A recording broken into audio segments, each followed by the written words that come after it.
Hello guys, நான் உங்கள் தீக்ஷிதா தீக்ஷன்லேருந்து பேசுகிறேன். எனக்கு என்னடா எங்கேயோ வேறு ஸ்பாட்டு தெரியுது என்னன்னு பார்க்குறீங்க.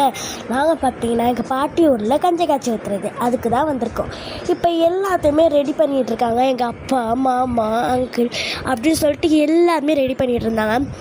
அதே மாதிரி அந்த டயத்தில் சாமிக்கும் அப்படியே அலங்காரம்லாம் பண்ண ஆரம்பிச்சிட்டாங்க. இது எங்கள் பெரியப்பா. இவங்க இப்போ எல்லாத்தையும் ரெடி பண்ணிவிடுவாங்க. பூச்சை போடுறது மட்டும் எங்கள் தாத்தா போடுவாங்க.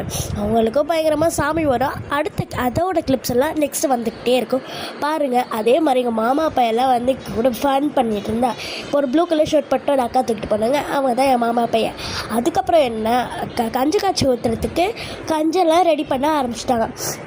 அடுப்பு பற்ற வைக்கும் போதே நானே எங்கள் அண்ணனும் வீடியோ எடுக்க ஸ்டார்ட் பண்ணிட்டோம். ஆனால் யூடியூப் சேனலில் போடணும்ல, அதனால தான் மக்களே நான் சீக்கிரமாக ஓடிப்போய் தீக்ஷுன்னு எங்கள் அண்ணன் கூப்பிட முடிச்சிட்டுமா.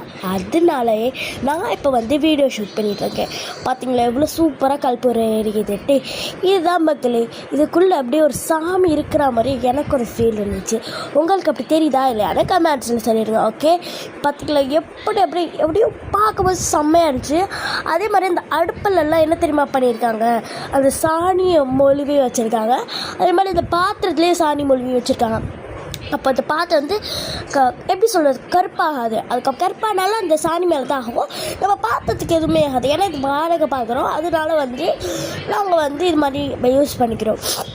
அப்படி யூஸ் பண்ணிட்டு நம்ம வாஷ் பண்ணி நம்ம அவங்கள்ட்ட கொடுத்துட்டோம்னே எந்த பிரச்சனையுமே இல்லை. ஸோ தண்ணியெலாம் ஊற்றிட்டாங்க. என்னடா என் வாய்ஸ் ஒரு மாதிரியாக இருக்கேன், என்ன பார்ப்பேன், நான் தொண்டை வலிகை. அதோடையே நான் இப்போ எடிட் பண்ணிகிட்டு இருக்கேன். பார்த்திங்களா, இப்போ நல்லாவே அடுப்பை எரிய ஆரம்பிச்சிடுச்சு. இந்த கொஞ்சம் சூட்டில் தான் நாங்கள் இப்போ இந்த கொழுந்து விட்டு எரியுது அடுப்பு. அந்த டைத்தில் நாங்கள் எங்கள் அக்காவுக்கும் என் கூட பிறந்த அக்காவுக்கும் எங்கள் பெரியப்பா பொண்ணுக்கும் இன்றைக்கி பர்த்டே. 23 ஆகஸ்ட்டில் எங்கள் அக்கா பிறந்தா.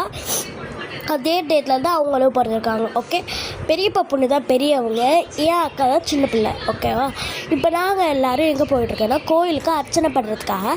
எங்கள் பாட்டி ஊர்லேயே ஒரு கோயில் இருக்கும். அந்த கோயில் தான் ரொம்பவும் ஃபேமஸ், காமாட்சி அம்மன் கோயில். அதுக்கப்புறம் காரில் தான் நாங்கள் போகலான்னுமே பிளான் பண்ணியிருந்தோம். அதே மாதிரி காரில் போயிட்டு நாங்கள் அப்படியே வீட்டுக்கெல்லாம் வந்தோடனே எல்லோரும் வர ஆரம்பிச்சிட்டாங்க. என்னடா அவ்வளோ கூட்டம் வந்துருச்சுன்னு பார்த்தா அத்தனை பேர் வந்திருந்தாங்க.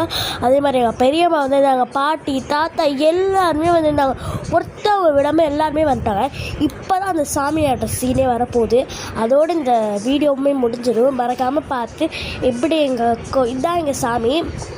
நானும் எங்கள் அண்ணனும் தான் சேர்ந்தே அலங்காரம் பண்ணோம். பூ மாலை எல்லாம் போட்டு பின்னாடி பார்த்தீங்களா எங்கள் பெரியம்மாவுக்கு தான் சாமி வருது. ஸோ அந்த கோயிலே அப்படி ஒரு வைப்பாக இருக்கும். எல்லோரும் கூட சொல்லிட்டு போயிட்டாங்க.